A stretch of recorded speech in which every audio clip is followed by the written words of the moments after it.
saya Regina Saskia Ramadhani dengan NIM A5012520044. Sekarang saya berada di Palu Barat, tepatnya di Silai, dan sekarang saya berada di rumah narasumber yang akan saya wawancarai pada malam hari ini. Yuk ikutin.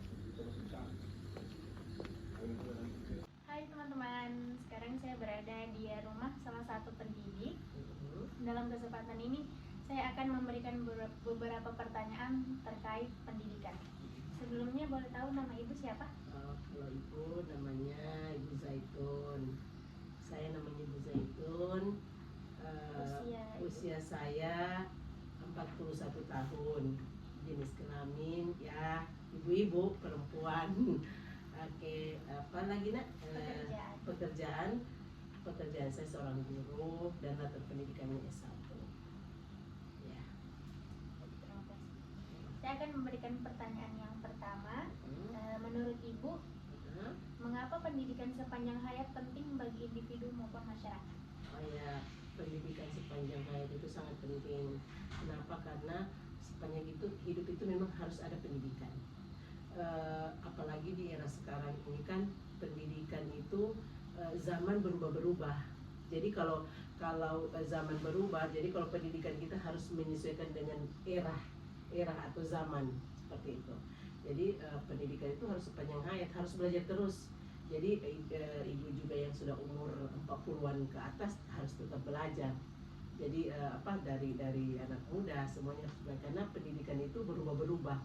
Zaman itu berubah-berubah seperti itu. Mengikuti perkembangan zaman, mengikuti pasar, ya kan? Nah, seperti itu. Jadi pendidikan itu harus terus belajar. Pertanyaan yang kedua, apakah ibu pernah mengikuti kegiatan belajar di luar jalur formal? Apa motivasinya? Oke. Di luar jalur formal itu berarti seperti kursus, ya kan? Itu namanya non formal, ya.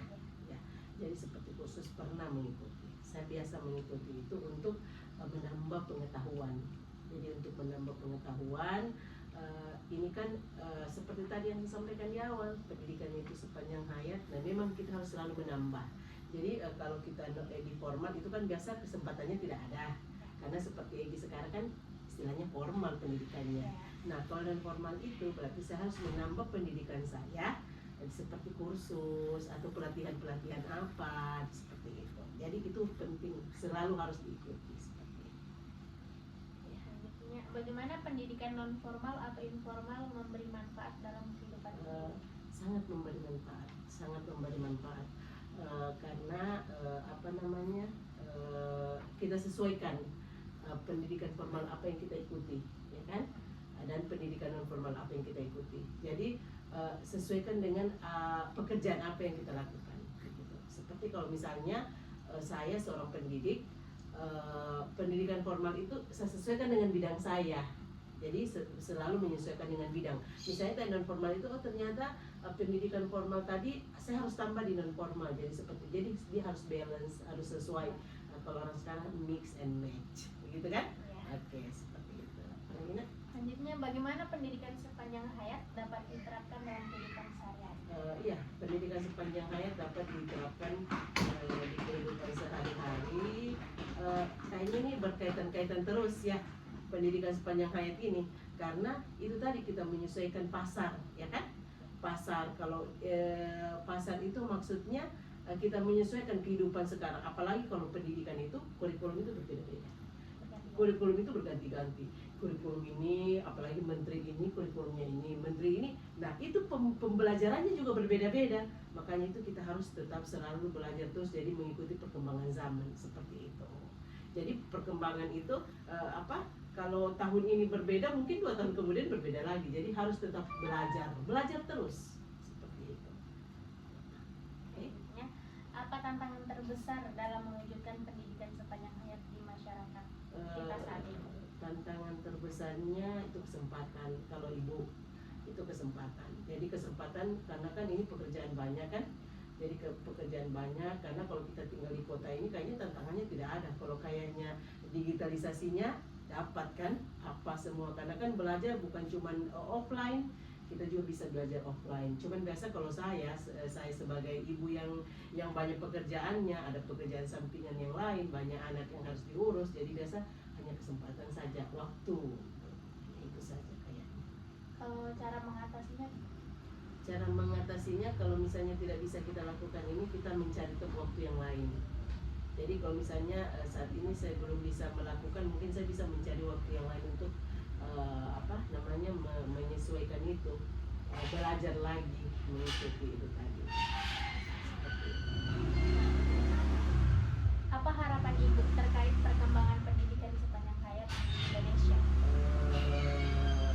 Perkembangan pembelajaran, harapan saya ya. Harapan saya pembelajaran sepanjang hayat itu harus tetap belajar, ya kan? Harus tetap belajar, karena dengan selalu belajar itu maka ilmunya selalu bertambah. Persaingan nanti ke depannya kita bisa menyesuaikan dengan yang lain, jadi tidak ketinggalan seperti itu. Pertanyaan terakhir, pesan untuk saya sebagai mahasiswa untuk menjalankan pendidikan sepanjang hayat. Sepanjang hayat. Jadi jangan bosan-bosan belajar, belajar terus, jangan cepat puas dalam pendidikan. Jadi kalau belajar itu jangan kita pikir saya sudah dapat ilmunya, ya. Jadi sudah selesai, padahal tidak seperti itu. Makanya tadi Egy punya pertanyaan sepanjang hayat ini dari awal, itu jangan pernah bosan untuk belajar, jangan pernah berhenti untuk belajar. Jadi belajar terus. Kalau tadi Ibu punya kesempatan pada saat itu tidak ada, kita mencari kesempatan yang lain lagi. Jadi selalu belajar, selalu semangat selalu belajar. Karena kalau kita semangat, disiplin juga belajar, jangan ikuti. Kalau sekarang kan banyak pengaruhnya gadget, jadi enak-enak baring, putar-putar, habis lagi waktu. Jadi itu jangan, itu harus dihindari. Kalau saya melihat sekarang kan pendidikan yang merusak pendidikan sekarang itu adalah gadget, handphone. Jadi kalau kita selalu fokus ke handphone, maka pembelajaran yang pencapaiannya kita tadi ada yang kita mau capai, tapi karena kita malas-malasan, tidak bersemangat, lebih fokus ke hal-hal yang tidak bermanfaat, itu yang merusak. Jadi pembelajaran sepanjang hayat itu harus selalu ikuti, harus selalu kita rajin, supaya itu, karena intinya pembelajaran sepanjang hayat itu kita bisa bersaing, tidak ketinggalan, itu kan intinya. Ya itu kan intinya. Pembelajaran sepanjang hayat itu kita bisa bersaing dengan siapapun, kita bisa berbicara enak, karena sekarang masalah yang kita hadapi itu kadang kita tidak bisa berbicara depan umum. Tapi kalau kita banyak berbicara, kita ilmu pembelajaran baru kita sudah dapatkan, maka tantangan apapun ke depan kita bisa lewati pastinya. Seperti itu. Oke? Jadi Egy semangat belajar, karena masih ini ke tahap awal. Selalu semangat, jangan patah semangat, jangan ikuti hal-hal yang tidak bagus. Karena satu kali saja kita jalan ke membelok dari yang harusnya kita ikuti, itu pasti sudah salah. Karena pendidikan itu, mata pelajaran itu kan ada namanya mata kuliah bersyarat. Jadi kalau kita sudah gagal di sini, nanti setengah mati lagi kita melanjutkan ke tahap selanjutnya, kan seperti itu. Jadi masih tahap awal ini tetap semangat, semangat, disiplin, selalu ingat untuk beribadah, jangan bergaul sama yang tidak bagus. Itu yang harus diperhatikan. Oke? Ada lagi pertanyaannya? Makasih sudah memberikan jawaban. Itu sangat dapat dipahami. Semoga bisa bermanfaat. Ya, makasih. Makasih teman-teman. Sekian dari saya. Wassalamualaikum warahmatullahi wabarakatuh. Baik teman-teman, jadi kesimpulan dari wawancara saya malam hari ini yaitu pendidikan seumur hidup itu penting, apalagi bagi kita mahasiswa untuk melanjutkan hidup kita. Terima kasih.